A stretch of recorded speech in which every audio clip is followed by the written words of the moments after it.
こんにちは。お元気ですか？今日は2月の4日の水曜日ですね。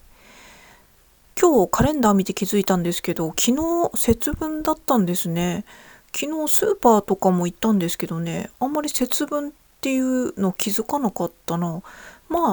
ちょっと前から豆とかそういうのがちっちゃい棚みたいなとこに置いてあったから、そのうち節分なんだなーみたいに思ってたけれども、そんなにすごくスーパー内でもね、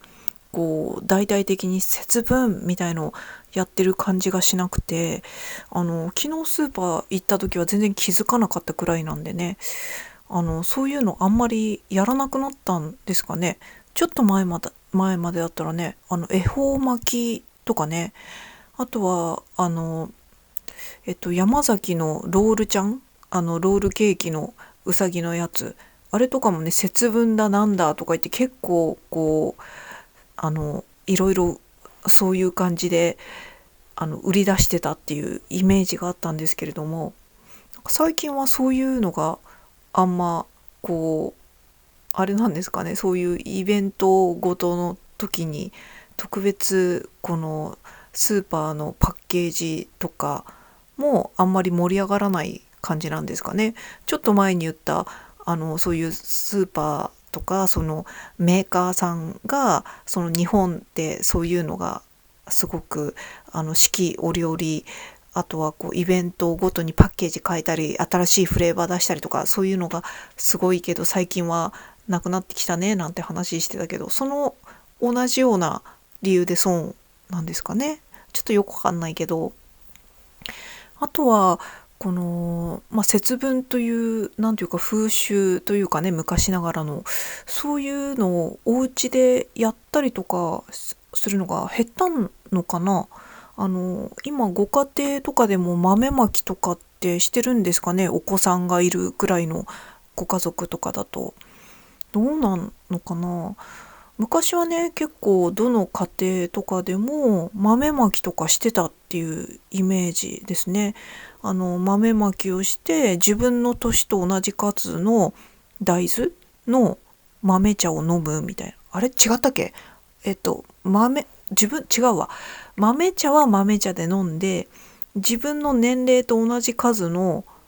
大豆を食べるんだわ。ボリボリ食べるっていうのがあったような気がします。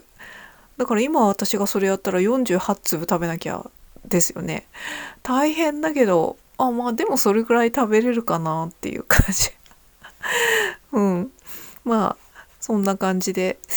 どうなんですかね。節分で豆まきするっていうのは減っちゃったのかな。スーパーとかでもね、あんまりこの乾燥の大豆がこうバーンっていっぱい置いてる感じでもなかったからね。うん。そんなことを思ったりしました。なんだろう、最近こう私がって思ったのは、自分のことなんですけど、ちょこちょこ私更年期の年代でみたいな話よくするんですけど、ここ数日ね、あれやっぱりこれってホテリかもしれない、いやホテリだなって思ったりとかしたんですよ。今寒いじゃないですか。でお家でこうやってパソコン開いてこうぼちぼちぼちってなんかこうキーボード叩いたりとかやってたりとかしてたら、ちなみに私立って昇降デスク、スタンディングデスクで立ちながら仕事をしてるんですけども、そしたらあれなんかちょっと暑いなというかね、全然気温は暑くないはずなんですよ。ちょっと私おでこにうっすら汗かいてないって思ったんですよ。で手でパッとおでこ触ったらちょっとうっすらやっぱり汗かいてて、あれと思って、なんかちょっと私こう首の周りとか顔が少し熱いかもと思って、なんか感覚的にはこう胸から上ぐらいかながちょっとこう熱いかもと思って、これはいわゆるほてりでしょって思ったんですね。こう全体的にエアコンとかかけてたとはいえこう汗かくほど絶対暑くなかったはずだから、これがいわゆるホテリなんだなって、やっぱり私ホテリになってんだなっていうのをすごく実感しましたね。それまではこれホテリかなホテリじゃないかなホテリかもねっていう時でも汗まではかいてなかったんですよ。でここ数日ちょっとね額にうっすら汗ばむっていうのがあったんで、ほてりだわと思って。でこのほてりっていうのも去年とかに比べてほんのちょっとずつだけどもほてりが多くなってるというかね、前は汗はかかなかったけどちょっとだけ顔が熱いかもとかね、ほてりなのかどうかわからないくらいの感覚だったのが、今年はね間違いなくこれほてりでしょっていうのを実感したので、もしかしたらこう年々このほてりっていう症状も強くなっちゃうのかなと思ったら嫌だなって思いましたね。どうなんだろう、その閉経するタイミングくらいが一番ピークなんですかね、この更年期のこの症状的なものが強まるのって。確かにこの閉経に向けて体がちょっとずつ今までと違うぞって言ってあれあれってなって、脳の指令とこの自律神経とかの乱れとか、その実際にこの子宮とか卵巣とかの働きとの乖離とかが起きて、ちょっと体がバグが起こって自律神経とかもちょっと乱れるよみたいな、そういう印象なんですけれども、そうするとやっぱりこう体がこう移行していく、閉経していく過渡期っていうのは結構今くらいなのかなって思いますね。私も今生理の感覚が空いてきて、もうわかんないけどこう私の感覚では今年来年くらいに終わるとかね、そういう感じになるんじゃないかなっていうふうに思うんですね。もう感覚が空いてきてるっていうことはもうゆっくりと終わってきているっていうふうにも言えると思うので、完全になくなるっていうのが、おそらく来年とかなんじゃないかななんて、なんとなくだけど思ったりとかしてます。だからもしかしたらその生理が終わるっていうピークを迎えて、で生理が終わって閉経したら今度はもう閉経してますよっていう体の状態にどんどんこう慣れてくる、このこの実際のこの女性器官とか、そのセロトニンをどれだけ出すかとか、それに応じて脳が命令してるっていうのがだんだんこう乖離が少なくなってきて、あなたはもう閉経している状態ですねっていうのを体全体がもう理解して、そこでバランスが取れてきたらこの更年期とかいう時期の症状っていうのも収まってくるのかなって思ったりとかしましたね。私はありがたいことにそんなにひどい症状とかじゃないので、ほてりは今あるけどうわー辛いとかね、それくらいじゃないので、あれなんか汗かいてますみたいな、なんかちょっとかったるいなとかね、なんかそれくらいなので、できるだけねこの緩やかにねこの症状が移行するといいなって思いましたね。だから私の場合は更年期障害っていうほどではないけども、更年期に伴うなんかそういうちょっとした症状くらいな感覚ではありますね。多分こう全体的な健康の底上げをきちんとしておくことによって、この更年期におけるその症状っていうのは全然違ってくると思うので、なので普段の日常生活をねある程度こう結局はそこに返ってくるんですけども、適度な運動、これできてないんだけど適度な運動とバランスの良い食事、それと睡眠ですね。この辺をきちんとやるっていうのが、大事なんじゃないかなっていうふうに思いますね。あとはストレスをためないとかね、無理をしないとかね、そういうとこなんでしょうね。なんて思ったりとかしました。で、ちょっと額に汗とかかいて、私もだから更年期の状態であることは間違いないんだろうねって思ったんですよ。体がそういうフェーズに入っているというかね、そういう期間にいますよっていうのはね。で、そこでって思ったのが、なんとなく最近私、やる気というかね、馬力とかね、そういうのがちょっと足りてないなっていうのは思うんですよね。で、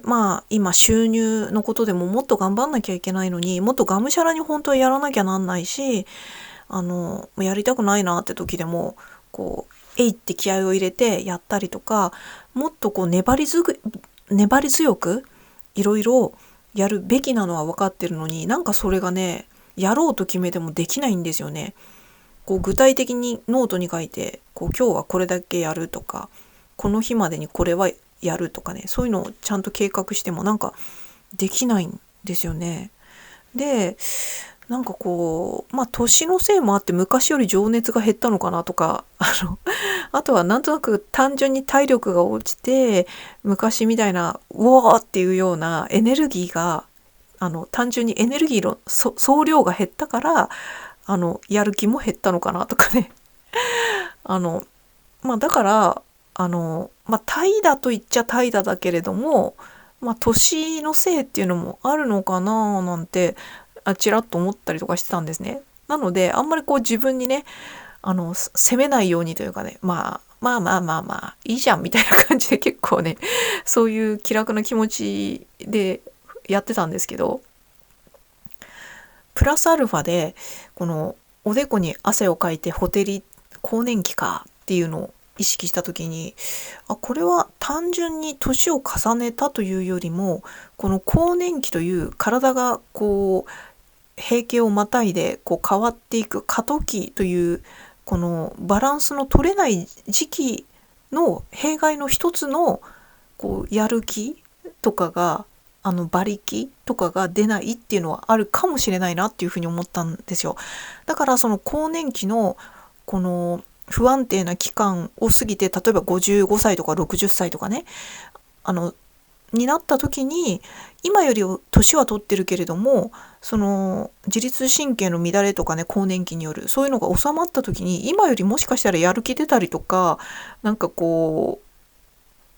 そういうエネルギーが今より出るかもしれないなって思ったりとかしたんですね。だからそう考えると、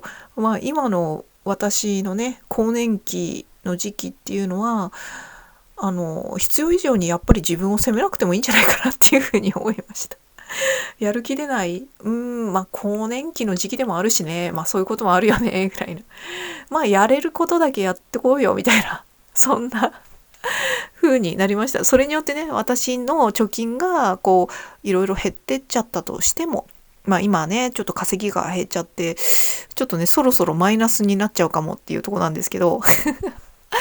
それはそれでも、貯金がゼロになるまでに、どうにか、リカバリーというか、この健康のリカバリー、やる気のリカバリー、体が持ち直して、やる気が出て、ってなれば、別にいっか、みたいな結構ね、そういう気分になりましたね。で、自分をさらに擁護するわけじゃないんですけど、確かによく考えてみたら、更年期の時って、エストロゲンが減るっていうのは間違いないわけじゃないですか。で、いや、これによってやる気が出ない、自律神経の乱れとかそういうのももちろんあると思うんだけど、なんかもうちょっとネットでググってみたら、やっぱりね、このエステロゲン自体が、セロトニンとかね、ホルモンのセロトニンとかの生成に関わってくるっていうのが書いてあったんですよね。だからこのエストロゲンが脳内のセロトニン生成に関わっているので、そのエストロゲン自体が減っちゃうと、結果としてセロトニン、脳内で生成されるべきセロトニンの量が減っちゃうっていうのもあると。セロトニンってよく言われるのは幸せホルモンとかですよね。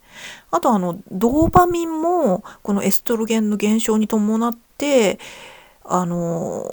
ーパミンも連動してちょっと減少しちゃうっていう症状があるらしいんですね。そうするとエストロゲンとドーパミンが減るっていうのは、そりゃちょっとやる気がなくなってもしょうがないよねっていうか、これでちょっと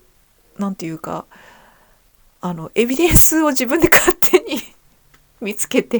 ようとして見つけたんですけど、自分を擁護するためにっていうか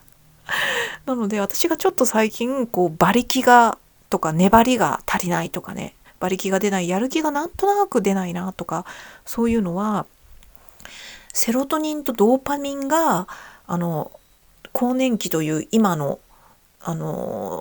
期期間にエストロゲンが減ったことによる弊害って言っちゃっていいのかなとして、その2つのホルモンも減っているからっていうことがそういう言い訳が立証できるわけですよね。いやでもこれ本当にでもそうだと思うんですよね。なのでそういう意味でやる気が出ないっていうのも確かにあるよねって思ったんですよ。実際にそういうのってあると思うので、別にねこれをいやそんなのただの怠惰だ、やる気がないからもうちょっと頑張れみたいなね、そういう精神論もある程度頑張れで頑張ることはできるんですけども、そもそもがベースの土台自体がやる気が出ないようなホルモンレベルでねそういうことが起こっているっていうのを一旦ね頭のどこかに理解しておくっていうのも大事なんじゃないかなっていうふうに思ったりとかしましたね。だからだからセロトニン足りないとメンタル的にもちょっとネガティブになりがちだし、あとやる気とかもね、ドーパミンとかもねやる気のホルモンじゃないですか。攻撃的なホルモンでもあるし、逃げる時のホルモンとかでもありますけども、つまり、とにかくやる気を支えるセロトニンやらドーパミンやらが足りなくなってるっていうのは、医学的にはこの更年期期間っていうのは実際にそれは事実なので、もし今やる気出なくてダメじゃん、もっと頑張んなきゃじゃんって思うのであれば、なんていうのかな、自律神経を整えるとか、セロトニンをもっとたくさん生成するとか、そういう気分よくいるとか、そっちの方を頑張った方がいいんじゃないのって思ったりとかしたんですよね。気分転換に自分の好きな漫画を読むとかでもねいいし、あとはもうちょっと頑張ろうと思ったけど寝不足になるとね結局良くないからっていうことで寝ることを優先するとかね、気持ちいいことを優先するっていうのは大事かなって思いましたね。あとはふと思ったんですけど、セロトニン私がググった時にエストロゲンが脳内セロトニンの生成に関わっているので、そのエストロゲン自体が減っちゃうと脳内で生成されるセロトニンの量が減るっていう風に書いてあったんですよね。でもちょっと待てって思ったんですよね。確かねセロトニンってね脳内でも生成されるかもしれないんですけど、私のイメージというかね、セロトニン結構多くが腸で生成されてるはずなんですよ。私昔買った本の中でこのうつ状態、うつにならないための食事みたいなね栄養学の本とかを買って結構それを読んでなるほどって思ったことがあったんですけども、やっぱりセロトニンを生成するのは大事なんですよ。でセロトニンをただねリズム的な運動、つまりウォーキングとかもいいんですけど、タッタッタッタっていう、ウォーキングとかリズム運動とか、あとは日光を浴びるとかね、そういうのもセロトニンの生成にすごくいいんですけども、ダイレクトに食事をちょっと気をつけるっていうのは大事だなって思ってて、でその本ですごくその本を読んだ後に私が分かりやすく、しかも大変じゃなく実行してたのはトリプトなんか口が回らなくトリプトファンですね。確かこれタンパク質の一種なんですけども、セロトニンのすごく原料になる栄養素なんですよね。タンパク質の一種だったと思うんですけど、すいません。でそれが多く含まれてる食べ物はいっぱいあるんですけども、私が日常ですごく取り入れやすいからと思ってやってたのはバナナと牛乳と鶏肉ですね。あとは大豆とかもかな。これは普段でも結構食べるし、それがトリプトファンいいので、寝る前とかなんとなく小腹が減った時はこの牛乳とか、あと豆乳でもいいですよね。大豆製品もいいので、あとはこのバナナをちょっと1本だけ食べるとかね。バナナは消化もすごくいいので、寝る前でも本当は寝る前はあんま食べない方がいいけど、固形物はせめてバナナとかだったらいいなっていうのもあってバナナを食べたりとか、ただね、今はね、私あんま牛乳取りすぎちゃうと、マグネシウムとカルシウムのバランスでちょっとマグネシウム不足になっちゃうっていうのを気にして、牛乳は基本的には取らないようにはしてるので、嗜好品としてしか取ってないので、こう牛乳を飲むっていうことはないんですけど、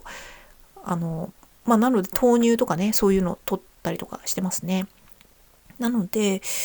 あれちょっと話がなぜかちょっとまたそれちゃったんですけど、つまりやる気出ない、無理やり頑張るじゃなくて、やる気出ない、じゃあちょっとこうのんびりして、ちょっと食事でね、トリプトファンが多く取れるようなもの食べてみよっかとかね、鶏肉、大豆とかね、とか、あとはね、さっきも言ったようにセロトニンは腸内でね、9割ぐらいは確か腸内で作られてるはずなんですよ。っていうことは、腸内環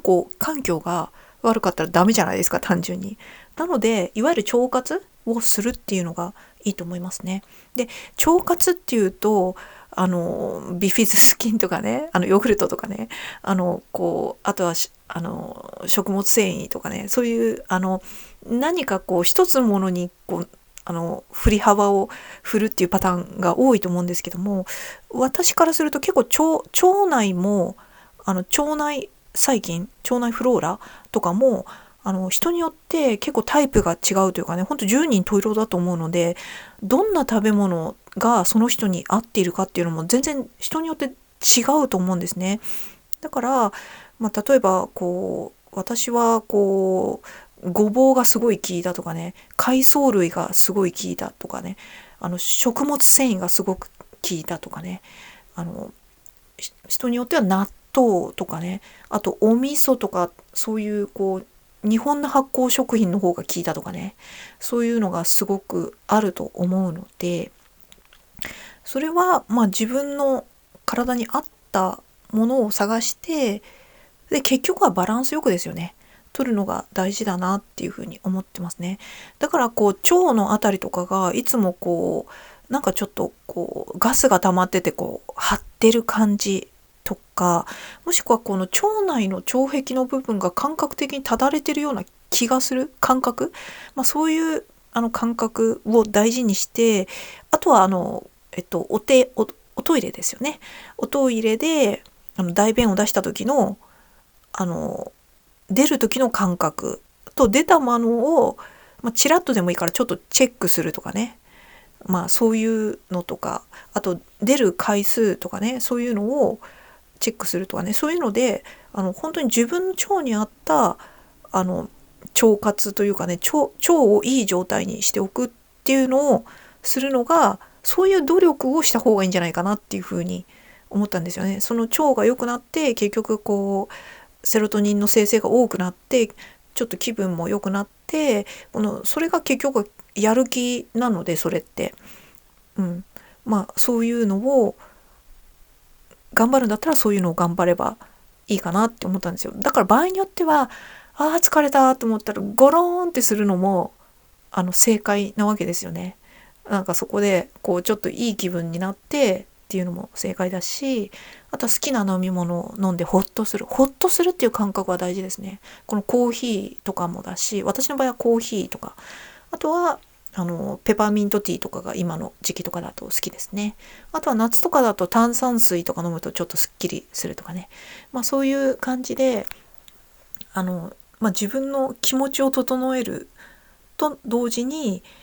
こう食べ物トリプトファンを増やすとか、あと腸内細菌を良くするっていうところにアプローチするような食べ物を自分の体に送り込む、もしくは悪いものをちょっと減らすっていうのは、結構物理的にダイレクトなアプローチなんじゃないかなって思うので、やる気が出ないからそういうのを食べたとかねそういうの全然ありありだと思いますね。で、いろいろやっていくうちに、この食べ物私好きかもって思ったら、美味しいもの食べて体も調子良くなってセロトニンとかが増えてってなったらめっちゃいいじゃないですか。あと今なんとなく思ったんですけど、食べ物と同時に夜寝ることとかもね、結局こうしっかり寝ることもホルモンを出すことにつながるので、寝ることもすごい大事ですよね。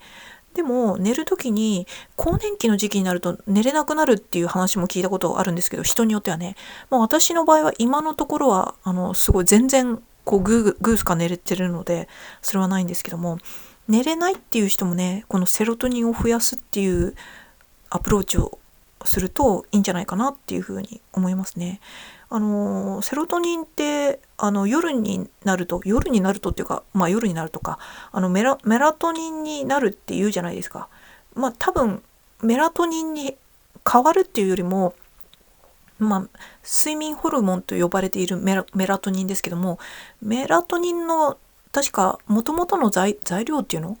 もともとセロトニンがメラトニンになるというかね。なので結局セロトニン不足になるとメラトニンが足りなくなって睡眠ホルモンが足りなくなって、夜ちょっと寝にくい、眠りが良くないっていう状況になるので、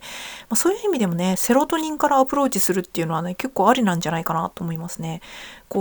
夜寝れないから昼間頑張ってやりたくない運動をしてちょっと疲れさせて夜バタッとしたけど全然寝れねえみたいなそういうのって辛いじゃないですか。だったらもう昼間ちょっとせいぜいね日光浴びて、あとはちょっとバナナと豆乳を使ったおやつを食べるとかねあと鶏肉を使ったなんとかかんとかの料理を作るとかねあとは、腸内環境にいい自分の腸にと相性が良さそうな発酵食品系を探してみるとかね。あとは食物繊維系もですね、人によっては全粒粉とかのものが合う人もいれば、人によってはなんだ小麦のふすま的なものが合う人もいれば、人によってはお米のね玄米の方が合うとかね、そういう人もいると思いますし、そういうのをねちょっと気にしたらいいんじゃないかなっていうふうに思いましたここ最近私もちょっとダメだっていうのがね永遠に続いてて、そのダメだがすでにデフォルトでダメみたいな感じになってきたんで、もういいわみたいなね、もう私はできることだけやっていくよみたいなね、そういう気分に最近ちょっとなってました、ここ数日で。昨日はね、あとちょっとねエアー生理の症状もあって、生理じゃないのに生理っぽいみたいな、お腹が痛いとかね、そういうのは全然ないんですけど、生理の時特有の変に食いたいとか、ちょっとそわそわして落ち着かないとか、そういうのだけが続いてて、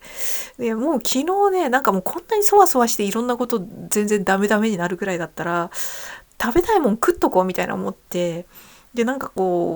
ずっと数日前に買ったインスタントラーメンでちょっと辛いやつを買ったんですよ。それをちょっと食べたいなと思ってたんだけど、基本的にすごい食べたいって思わない限りはインスタントラーメン食べないようにしてたんで我慢してたんだけど、いやそれ数日食べたいって思ってるのとっとと食べとけと思ってまずお昼にその辛いインスタントラーメンを食べたんですよ。で、ネギとかたくさん入れて、あとは卵を入れてかきたまラーメンみたいにしたんですけど、辛いからね。まずそれでラーメンを食べてちょっと満足したと、食べたかったものが食べれて、よかった、美味しかったってなって、その後ちょっと外に図書館とか行って本返してきたりとかしたんで、その帰りにスーパー寄って、アイス食べたいと思って、いやもう食いたいもん食っとけと思ってアイスを2個買って帰ってきて、本当は5個ぐらい買いたかったんだけど、そのスーパーに私が食べたいアイスがなかったので2個だけ買ってきて、で家でもし2個食べて足りなかったら今度はセブンイレブン行きゃいいやと思って、とりあえず2個だけ買って家に帰ってきてアイスを2個食べたんですね。もうほんと幸せでした。もうアイス2個最高で本当はもうちょっと食べたかったけど、うわ食べたいってもだえるほどじゃなかったんで2個で結構幸せになって、その後どうしても食べたくなったらセブンイレブン行けばいいやっていう風に自分の中で許しておいて、でさらに夜になった時にもうちょっともう出かけたくないわって気分になって、もうアイス買いに行くのはやめたんですよ。で、なんか今日はもうちょっとジャンクなものが食べたいと思ってね、カレーを食べましたね。まあカレーは別にジャンクじゃないっていう風に思われるかもしれないんですけど、結構こう、カレールーがね、結構ジャンクかなっていう風な私の認識ではあって、でも前の動画でもちらっと言いましたけども、固形のカレールーじゃなくて、ハウス食品のパウダーのサラサラって出すパウダーのカレールーに変えたら、すごい脂っこさがね全然こう減ったので、少しね固形のルーよりは多分こう添加物とかも少ないと思うんで、少しはそれでいいかなって思いましたね。で、昨日そのカレーを作って、私カレーとか作ったら次の日に置いとくってことがなかなかできないんですよね。あるもの全部食べちゃうんですよ。だから3皿ぐらい結局食べて全部食い切りました。なので好きなものを昨日は食べて、ちょっとねほっとしたとか人心地つきましたね、昨日の夜。そうそう。で、なんで昨日好きなもの食べようもう食べようって思ったのかっていうと、一昨日の夜にすっごい甘いもの食べたいって思って、ちょっと生理の時に起きる変な甘いもの欲みたいな感じだったんですよね。生理じゃなかったのに。で、なんかうわーと思って、家に甘いものないなーと思って、あればよかったのになんて思いながら、しょうがないからちょっと恥ずかしいんですけど、私砂糖を食べるんですよ。甘いものどうしても食べたくなると。で、砂糖っていうかね、白い精白糖じゃなくて、私はいつもね、お砂糖はね、天才糖もしくは黒砂糖、黒砂糖系を買ってるんですね。白いお砂糖じゃなくて茶色いお砂糖ですね。で、家に今あったのが天才糖ですね。天才っていう植物から作る砂糖で、私結構天才糖好きで、お料理にも全部天才糖を使ってるんですけど、それをね、こう皿にこうザザザザって出して、それをスプーンで食べるんですよ。ちょっとね、これね、人に見せられないなと思って、今日は妖怪砂糖が出てきちゃったわと思って、妖怪のようにスプーンで砂糖を食べてました。結構な量を山盛り2杯、皿に山盛り2杯ぐらい食べましたね。でも、ちょっとここで変な、謎のネガティブなんですけども、缶コーヒーとかだってね、角砂糖16個分くらい入ってるっていうし、お菓子とか作る方はわかると思うんですけど、こう、一つのちょっとしたお菓子に、もうほんとすごい山盛りの砂糖を入れるじゃないですか。それを考えたら、私が砂糖をね、お皿に、